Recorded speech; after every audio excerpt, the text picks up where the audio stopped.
Here's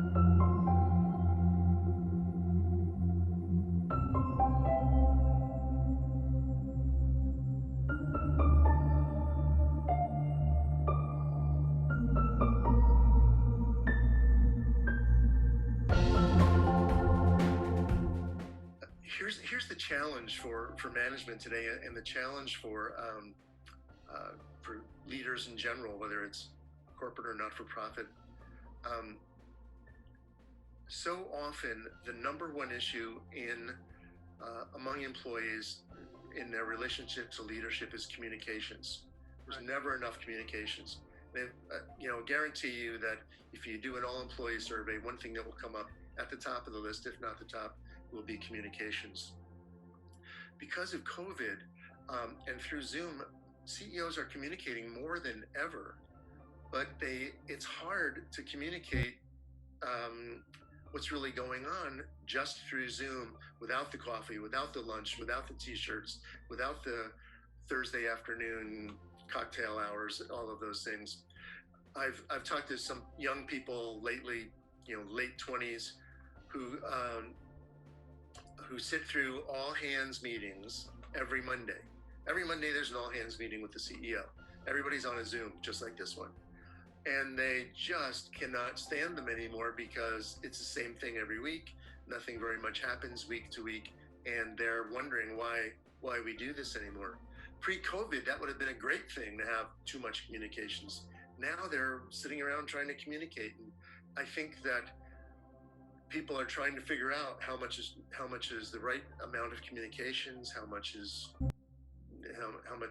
works and how doesn't. And I think that COVID is creating, I'll give you an example of a cultural issue that COVID is creating.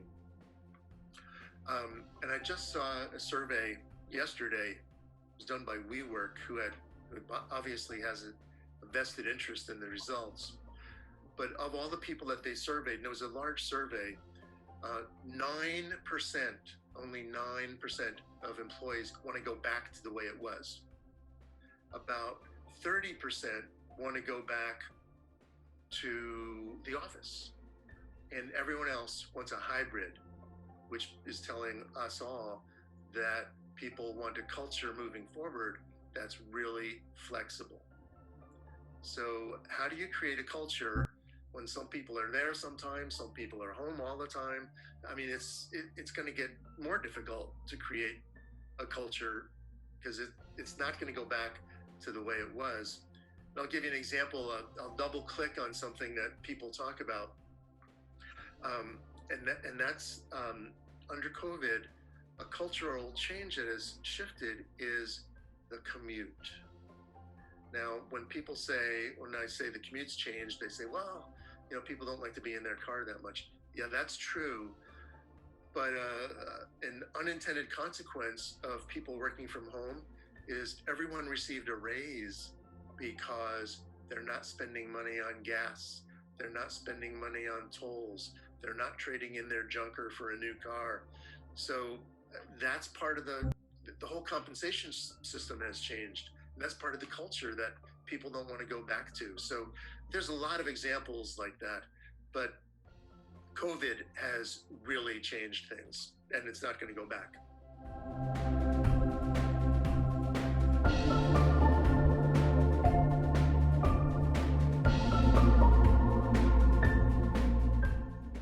One of the things that I've observed about culture, and there's a sort of a parenthetical word, is values. Sometimes a company, when they list their values, put it on the wall in a poster, they try to bring out examples of things going on in the office, whatever that shows the value. Because I think a good culture is one where you don't have to, where you can pass down every decision and the right decision is made by everybody because they know what the culture is, they know what the value is. It's to your discipline. Everybody knows what the organization's role is.